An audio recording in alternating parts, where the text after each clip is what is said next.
Good morning, students. Now,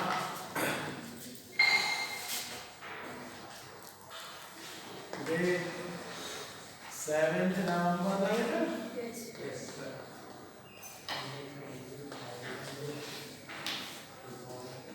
Period first. Size.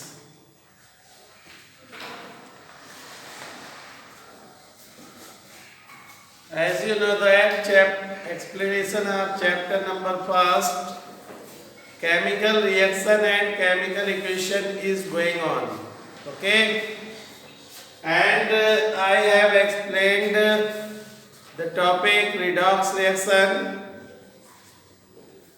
completely, but now last topic I explained here, harmful effect of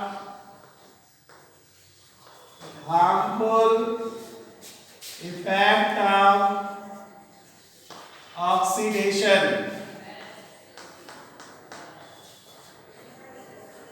oxidation के कुछ harmful effects. बेटा, in our surrounding, if we look, many metals get oxidized in presence of air and some other chemicals, and they lose their tensile strength. Okay, they lose their tensile strength and form the compound. And many food items also get oxidized, and their smell, their taste also changes. Okay, they become spoil. या they spoil, खराब हो जाते हैं, बर्बाद हो जाते हैं.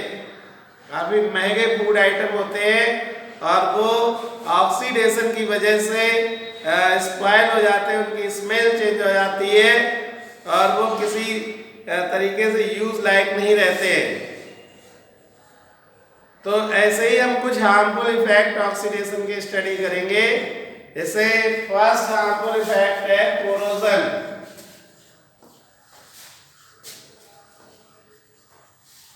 Second harmful effect बेटा है रेंसिडिटी.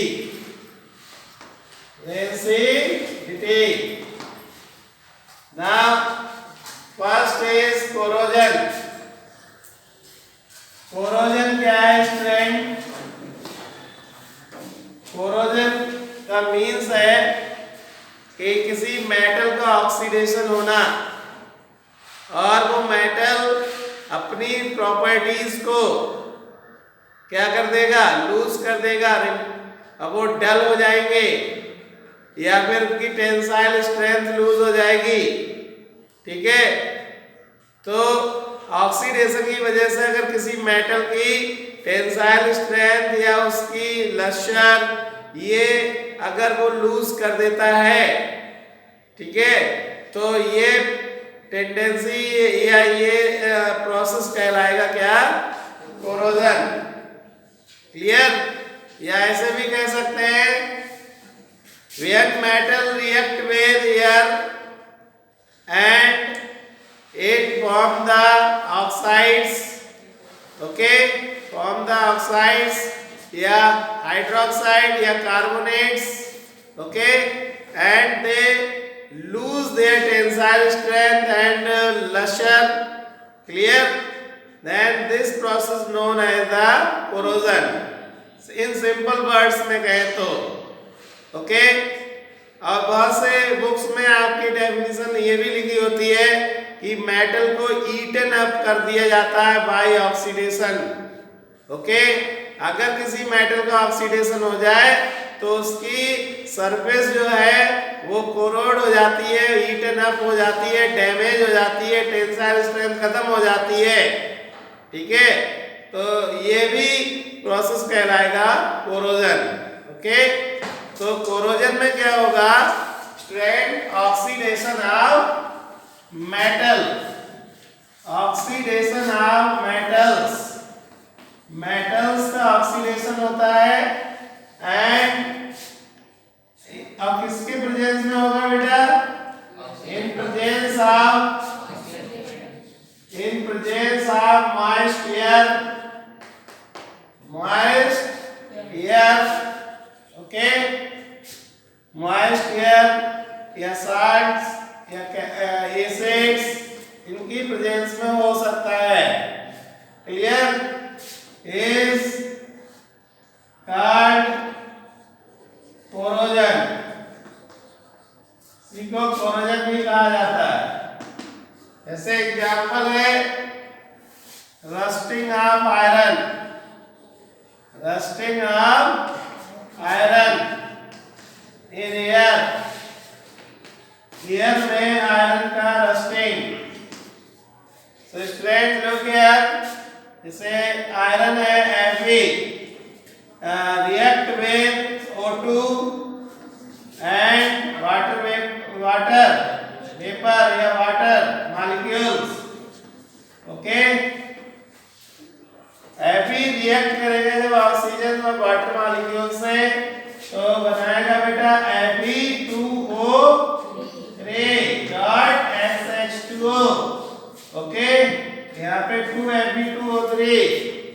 तो बेटा यहाँ पर 3 लीजिए, इधर 4. ओके. तो बेटा ये बैलेंस केमिकल इक्वेशन हो गई रस्टिंग की. यहाँ पे ये आयरन बेटा जो ग्रे कलर का होता है और यहाँ ऑक्सीजन है ये. ओके. जो एयर में प्रेजेंट होती है. वाटर वेपर भी एयर में प्रेजेंट होती है और बनेगा यहाँ पे Fe2O3 SH2O. इसका मीन्स है hydrated ferric oxide. Hydrated ferric oxide. Okay. Hydrated ferric oxide. This is also called the rust. इसी को क्या कहा जाता है? रस्ट. जो कैसे कलर की होगी? ब्राउन गुलाबी. मतलब ऐसे समझिए अगर आप इसे अपने हैंड से टच करेंगे और इसे हाथ में अगर ले और इस पे थोड़ा सा फोर्स लगा दें तो ये पाउडर के फॉर्म में चेंज हो जाता है. ओके. तो बेटा again I repeat here, metals का ऑक्सीडेशन मॉइस्ट एयर या साल्ट या एसिड के प्रेजेंस में होना यही कहलाएगा कोरोजन. और इसमें एग्जांपल है फर्स्ट एग्जांपल आयरन की रस्टिंग भी एक एग्जांपल किसका है बेटा? कोरोजन का है. अब यहाँ पे ये आयरन जो बहुत ही हाई टेंसाइल स्ट्रेंथ का होता है, जब इसकी रिएक्शन ऑक्सीजन और वाटर वेपर से हो जाती है देन रस्ट इज फॉर्म. और रस्ट में क्या होगा स्टूडेंट? बिल्कुल आयरन अपनी टेंसाइल स्ट्रेंथ को लूज कर देगा और ये ऐसा पाउडर बन जाएगा जिसे आप हैंड से बहुत आसानी से क्रश कर सकते हैं. यस या नो? जैसे ये आयरन है, ये अभी बहुत हार्ड है लेकिन रस्टिंग होने के बाद ये बिल्कुल पाउडर के फॉर्म में बदल जाएगा. ओके. तो ये बेटा जब रस्ट में पूरी तरीके से कन्वर्ट हो जाएगा तो अपने आप ही टूट के गिर जाएगा. क्लियर बेटा? और ये हैवी लोड को कैरी नहीं कर पाएगा. क्लियर? तो इस टाइप से ये जो आयरन की रस्टिंग है, this is the example of the corrosion. Okay. अब आप देखिए इस कोरोजन से बचने के लिए बहुत से मेथड्स अप्लाई किए जाते हैं. जैसे आपने देखा होगा आयरन पे ये पेंट क्यों किया गया है? आयरन पे पेंट इसीलिए किया गया है जिससे कि ये कोरोजन ना हो, इसका कोरोजन ना हो पाए. यस या नो बेटा? हाँ. नेक्स्ट इसका एक एग्जांपल और मैं बता रहा हूँ बेटा आपके सामने. देखिए सिल्वर. यहाँ पे बेटा silver react with hydrogen sulfide gas which is present in air. Then black colored silver sulfide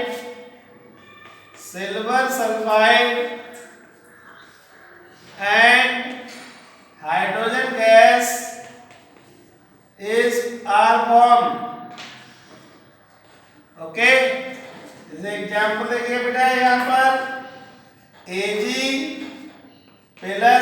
H2S क्या बनेगा बेटा? AgS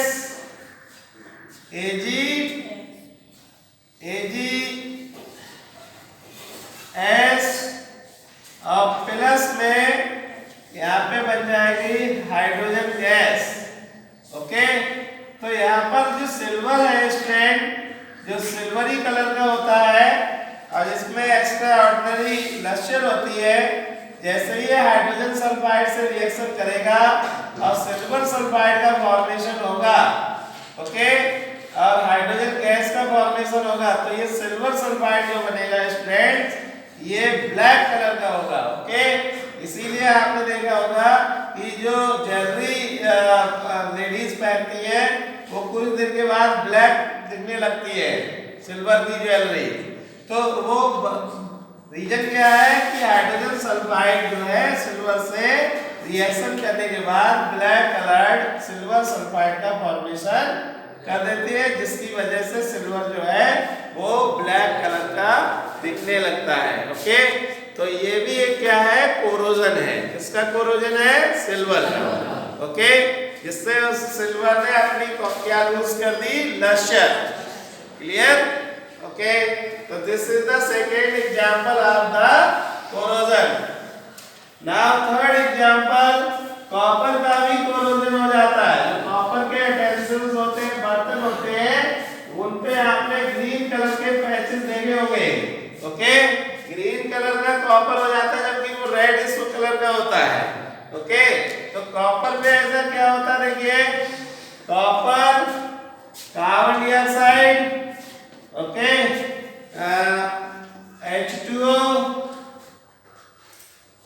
और बेटा यहाँ पर ये जब रिएक्शन करेंगे कॉपर CO2 और H2O, तब यहाँ पे बनेगा कॉपर हाइड्रोक्साइड, ये बेटा CuOH CO3। Okay, clear? CuOH या इस टाइप से भी लिख सकते हैं इसे, CuOH का whole twice dot CO3। Okay, this, so how this formed? Look here, beta, copper react with carbon dioxide and water vapor. Okay, जब कॉपर, कार्बन डाइऑक्साइड और carbon dioxide and water both are present in air. Okay, जब ये दोनों compound copper के contact में आते हैं तब ये बनाते हैं बेटा बेसिक, जिसके साथ OH ग्रुप लगता है स्ट्रेंथ, वो बेस होता है, तो ये बेसिक हो गया। और copper, this Cu means copper and CO3 means होता है कार्बोनेट, तो ये कंपाउंड बनेगा बेटा बेसिक कॉपर कार्बोनेट, जो ग्रीन कलर का होगा। इसीलिए कॉपर के यूटेंसिल्स कुछ दिन अगर एयर में एक्सपोज करके रख दिए जाए तो आपने देखा होगा उनके ऊपर ग्रीन कलर के पैचेस दिखाई देने लगते हैं। रीजन केवल इतना ही है, कॉपर CO2 वाटर से रिएक्शन करने के बाद बेसिक कॉपर कार्बोनेट बना लेता है, जिसकी वजह से वो ग्रीन कलर का दिखने लगता है। ठीक है, तो ये भी एक कॉपर की क्या है? रस्ट है। ठीक है, क्लियर बेटा? अब जब हम उसको क्या करते हैं, कॉपर के बर्तन को मतलब किसी सोप से या किसी डिटर्जेंट से उसको बहुत अच्छी तरीके से उसकी वॉशिंग कर दें तो उसकी सरफेस से ये ग्रीन पैचेस रिमूव हो जाते हैं। ओके, यस है बेटा? तो this is also a example of corrosion. ये भी किसका एग्जांपल है? कोरोजन का एग्जांपल है। क्लियर? तो in this way you can understand the corrosion process. Okay, now next one is rancidity. Next क्या है बेटा? रेंसिडिटी। अब इससे पहले रेंसिडिटी में स्टडी कराऊंगा, आपको कुछ मेथड बता दे रहा हूं कोरोजन से बचने के। ओके, क्योंकि बहुत सारी मेटल्स जो होती है कोरोजन की वजह से अपनी फिजिकल प्रॉपर्टीज को लूज कर देते हैं और बेटा वो बेकार टाइप के कुछ साल्ट्स बना लेते हैं। लेकिन आप लोगों को ये ध्यान रखना, मेटल्स को कैसे कोरोजन से बचाया जाए उस पॉइंट पे ज्यादा आपको फोकस करना है। तो हेडिंग है नेक्स्ट, मेथड्स ऑफ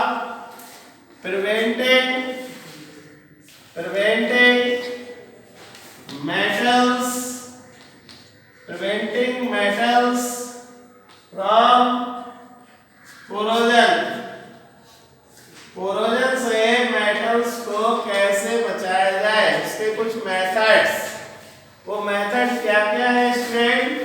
देखिए, सबसे फर्स्ट मेथड है बेटा, आयरन पे सबसे ज्यादा कोरोजन होता है, बहुत फास्ट कोरोजन होता है आयरन का। आयरन सबसे ज्यादा यूज होने वाला मेटल्स है हमारी सराउंडिंग में। तो यहाँ पे देखिए बेटा, आयरन का कोरोजन आप बहुत आसानी से रोक सकते हैं। सबसे पहला है यहाँ पर पेंटिंग। आप आयरन की सरफेस को पेंट कर दीजिए। पेंट करने से क्या होगा बेटा, जैसे ये आयरन का एक पीस है, मान लीजिए हमने इसके चारों तरफ ये आयरन पेंट कर दिया, ठीक है बेटा। अब एयर के मॉलिक्यूल का कांटेक्ट जो है वो किससे नहीं हो पाएगा, आयरन से, क्योंकि बीच में कौन आ गया, पेंट आ गया, ठीक है। जब आयरन और एयर के पार्टिकल्स के बीच में पेंट रहेगा तब तक आयरन के पार्टिकल्स जो हैं एयर के कांटेक्ट में नहीं आएंगे और वो रिएक्शन नहीं करेंगे, ऑक्सीडेशन नहीं हो पाएगा, ओके, और आयरन प्रोटेक्ट रहेगा। क्लियर? ओके। सेकेंड मेथड है बेटा ग्रीसिंग। कुछ लोग ग्रीसिंग कर देते हैं या ऑयलिंग कर देते हैं। ग्रीसिंग या ऑयलिंग करने से क्या होता है, आपने देखा होगा आपके कुछ फार्मिंग इम्प्लीमेंट्स जैसे ट्रॉली है, हैरो है, ये रेनी सीजन में रहते हैं बाहर, तो कुछ लोग क्या करते हैं उस ट्रॉली के ऊपर चारों तरफ से ऑयल लगा देते हैं। वो जो ब्लैक कलर का ऑयल जो होता है ना वो लगा देते हैं। और रेनी सीजन में क्या होता है, रेन होती है तो वाटर या एयर जो ऑयल से बिल्कुल, आपको पता है ऑयल को वाटर में मिक्स करेंगे तो ऑयल वाटर में कभी भी डिसॉल्व नहीं होता है, ओके। तो वाटर और एयर जो है आयरन के कांटेक्ट में नहीं आ पाएंगे और बेटा वो रस्टिंग नहीं हो पाएगी, ओके। तो दूसरा मेथड है ऑयलिंग या ग्रीसिंग, ओके, ऑयलिंग या greasing. Now next number third है बेटा अलॉइंग। आपने देखा होगा आज दिन अलॉय व्हील्स आ रहे हैं, ओके। अलॉय व्हील्स क्या होता, अलॉय होता क्या है बेटा, कोई भी मेटल हुआ उसके साथ कोई दूसरा मेटल, ठीक है, आपस में वो मिक्स कर दे, दो मेटल को मेल्ट करा के और मिक्स करके एक होमोजीनियस मिक्सचर बना ले, वो होमोजीनियस मिक्सचर मेटल्स का कहलाएगा अलॉय। अलॉय करने से क्या होता है स्टूडेंट्स, कोरोजन की जो टेंडेंसी होती है बिल्कुल क्या हो जाती है, खत्म हो जाती है। वो अलॉय जो होता है कभी भी कोरोड नहीं होता है, ओके। तो alloy are resistant to corrosion, okay. Alloy जो होते हैं कोरोजन से हमेशा रेसिस्ट करते हैं, वो कोरोड नहीं होते हैं। तो हमेशा ध्यान रखना चाहिए, दो मेटल्स को मिक्स करने के बाद एक फिक्स्ड अमाउंट में इनका परसेंटेज लिया जाता है और दोनों को मिक्स करने के बाद बेटा अलॉय प्रिपेयर किया जाता है। अलॉय जैसे एक एग्जांपल है आयरन का alloy steel, stainless steel, okay. आपने देखा होगा बहुत से ऐसे आपके सराउंडिंग में चीजें देखी होंगी, जैसे आपके किचन में अटेंसिल्स होते हैं, बहुत से वो किससे बने होते हैं, स्टेनलेस स्टील से।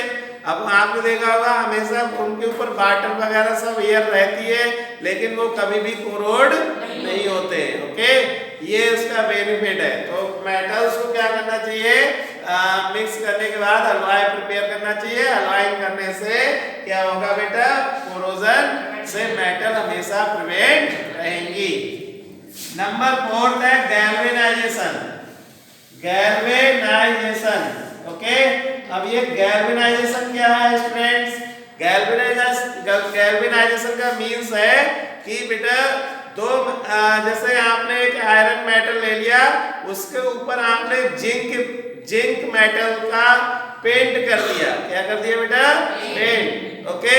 तो क्या है, simple the process of coating of zinc on the surface of iron, okay, for preventing the corrosion.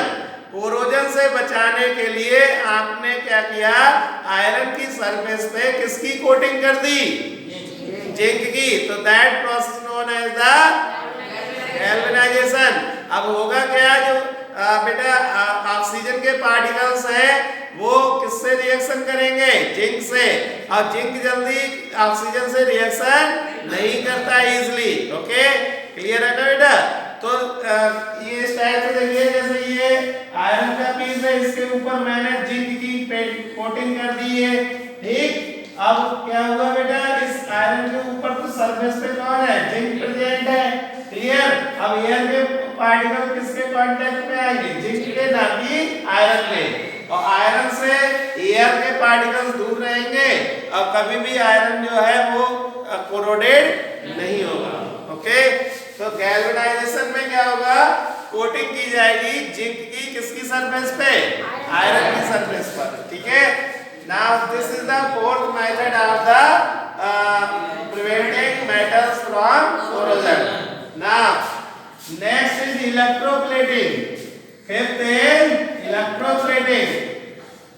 Electroplating is also example of the beta. Electroplating is also is a method of preventing metals from corrosion. अब electroplating में क्या होगा student, आपने अपने bicycle का handle bar देखा होगा, okay. जो हीरो बाइसिकल है, हार्कुलिस बाइसिकल आती है, उनमें आपने हैंडल बार, रेम इस पे देखा होगा स्टूडेंट। होता तो वो आयरन का है, लेकिन उसके ऊपर जो कोटिंग होती है वो किसकी होती है? किसी अदर मेटल की होती है, जैसे क्रोमियम है, ओके, निकिल है, इस टाइप के मेटल्स की कोटिंग होती है। वो एक मेटल के ऊपर दूसरे मेटल की किस टाइप से एक मेटल के ऊपर दूसरे मेटल को किस टाइप से डिपॉजिट किया जाता है, वो प्रोसेस कहलाता है इलेक्ट्रोप्लेटिंग, ओके। तो इलेक्ट्रोप्लेटिंग, आपने एक एग्जांपल और सुना होगा कि गोल्ड के ऊपर सिल्वर के सरफेस पे गोल्ड की लेयर डिपॉजिट करा देते हैं, ठीक है। अंदर से सिल्वर है लेकिन उसके सरफेस पे कौन है? Gold, okay. तो ये भी किस मेथड से आप ऐसा कर सकते हैं? इलेक्ट्रोप्लेटिंग। इलेक्ट्रोप्लेटिंग की हेल्प से एक बार मैंने यहाँ पे मॉडल्स बनवाया था इलेक्ट्रोप्लेटिंग का, तो वो स्टूडेंट्स जो थे मैनी गार्जियंस के की ले रहे थे आयरन की, और बेटा उसके ऊपर कॉपर की लेयर डिपॉजिट करा रहे थे, ठीक है, कॉपर की लेयर। तो कॉपर की लेयर आयरन की सरफेस में डिपॉजिट कराना, वो भी इलेक्ट्रिसिटी का यूज करने के बाद, तो ये प्रोसेस कहलाएगा इलेक्ट्रोप्लेटिंग, ओके। क्लियर बेटा? तो इलेक्ट्रोप्लेटिंग में क्या होगा कि the deposition of a metal on the surface of another metal. एक मेटल का डिपोजिशन दूसरे मेटल की सरफेस पे कर देना by using electricity, that is called the electroplating. Clear? तो इलेक्ट्रोप्लेटिंग की हेल्प से भी हम मेटल्स को प्रिवेंट कर सकते हैं। किससे प्रिवेंट कर सकते हैं बेटा? कोरोजन से, ओके। आपने तो आपकी बाइसिकल में या रिम देखा होगा या फिर वो आपने हैंडल बार देखा होगा, उस पे जल्दी रस्ट नहीं आती है, यस या नो बेटा? क्यों नहीं आती है? क्योंकि उस पे इलेक्ट्रोप्लेटिंग किया हुआ होता है क्रोमियम और निकेल का, जो जल्दी रिएक्शन ऑक्सीजन से या कार्बन डाइऑक्साइड से या वाटर वेपर से नहीं करते, ऑक्सीडाइज नहीं होते इजीली। क्लियर? नाउ नेक्स्ट बेटा, इसके बाद आता है सिक्स्थ मेथड इलेक्ट्रोप्लेटिंग की गैल्वेनाइजेशन, अलॉयिंग, वायरिंग, पेंटिंग के बाद आता है नेक्स्ट मेथड बेटा। आपने एक देखा होगा एल्युमिनियम, देखा सभी ने एल्युमिनियम। एल्युमिनियम में क्या होता है, ऑक्सीजन से रिएक्शन करने के बाद एल्युमिनियम ऑक्साइड की एक थिन लेयर उसकी सरफेस पे डिपॉजिट हो जाती है। वो काफी स्टिकी लेयर होती है, काफी स्टिकी लेयर होती है।